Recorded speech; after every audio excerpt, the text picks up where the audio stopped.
নমস্কার বন্ধুরা, আমি গুবলু টেক গাইড চ্যানেলে আপনাদের সকলকে স্বাগতম। তো আজকে আমি আবারও নতুন আরেকটি টপিক নিয়ে আপনাদের কাছে চলে এসেছি। তো আজকের টপিকটি হচ্ছে, আপনারা জানেন না হয়তো, যে আপনারা যে আগে পঞ্চায়েতের যে ইনকাম সার্টিফিকেট হোক বা রেসিডেন্সিয়াল সার্টিফিকেট হোক আপনারা যে আবেদন করতেন, তো সেটা এখন সম্পূর্ণ অনলাইন হয়ে গেছে। তো আপনারা কিভাবে সেই সার্টিফিকেট আবেদন করবেন, কিভাবে আপনি সার্টিফিকেটের স্ট্যাটাস চেক করবেন, কিভাবে আপনি সার্টিফিকেটটি ডাউনলোড করবেন, সম্পূর্ণ গাইড এই ভিডিওতে থাকছে। তো চলুন দেখতে থাকুন। আমি আমার মোবাইল স্ক্রিন আপনাদের শেয়ার করে দেখাচ্ছি।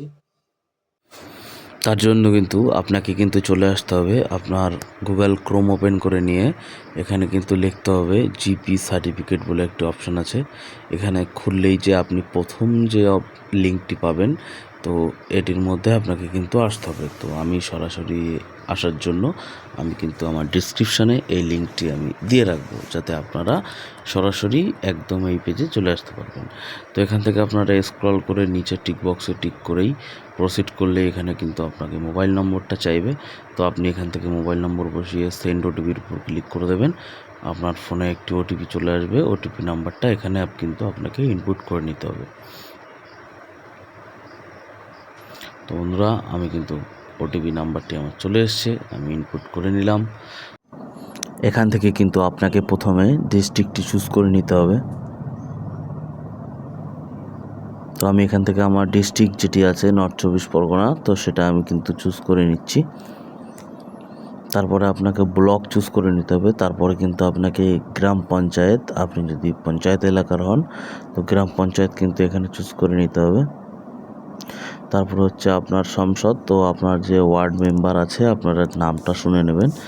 তারপরে আপনাদের অ্যাসেস নাম্বার বসাতে হবে। তো অ্যাসেস নাম্বার আপনারা কোথা থেকে পাবেন? অ্যাসেস নাম্বার আপনারা যেখানে হচ্ছে পঞ্চায়েতের ট্যাক্স দেওয়া হয়, তো সেই ট্যাক্সের যে নাম্বার সেটা অ্যাসেস নাম্বার। আমি সেই ভিডিওর লিঙ্কও আমি দিয়ে দেবো, যেখান থেকে আপনারা অ্যাসেস নাম্বারটি পাবেন। তো অ্যাসেস নেম, তারপরে আপনারা রিলেশন যে অ্যাসেস যে নাম্বারের যে তার সাথে আপনার কি রিলেশন, যার নামে ট্যাক্স, তো সেটা আপনাকে এখান থেকে বসিয়ে নিতে হবে। বসিয়ে নিয়ে তারপরে আপনাকে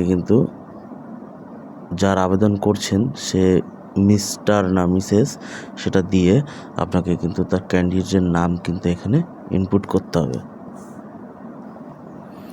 তো নাম বসিয়ে নিয়ে তারপরে আপনাকে এখান থেকে গার্জিয়ান নেম চুজ করে নিতে হবে। গার্জিয়ান নেম চুজ করে তার রিলেশন টাইপ কি আছে সেটাও দিতে হবে। তারপরে আপনাকে এখানে অ্যাড্রেস দিতে হবে।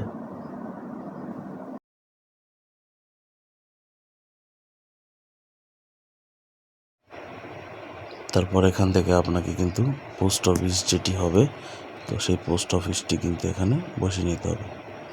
তারপরে আপনাকে বসাতে হবে এখানে পুলিশ স্টেশন। তো আপনার যে পুলিশ স্টেশন যেটা হবে সেটা আপনারা বসিয়ে নেবেন। পুলিশ স্টেশন বসানোর পরে আপনার ভিলেজ, তারপরে আপনার পিনকোড, তারপরে বসাতে হবে ডেট অফ বার্থ।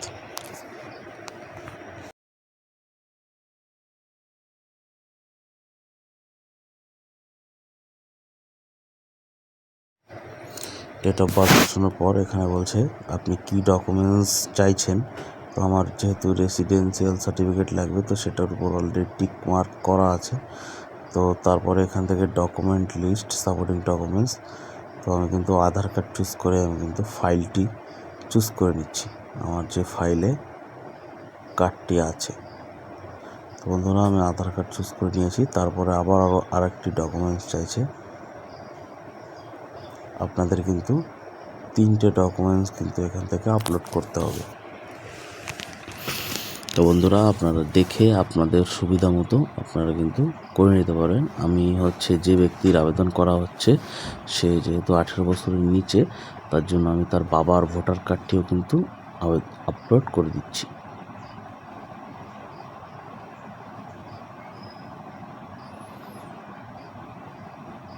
তারপরে বন্ধুরা, আপনাদের যে ট্যাক্সের যে পেপারটি আছে, আপনারা যে ট্যাক্স জমা করেছেন, তো সেই ট্যাক্সের কাগজটিও এর মধ্যে আপনাদের ইনপুট করতে হবে। তো সেটিও আমি এখান থেকে ইনপুট করে নিচ্ছি। করে নিয়ে তারপর কিন্তু আপনাদের কিন্তু ফটো আপলোড করতে হবে।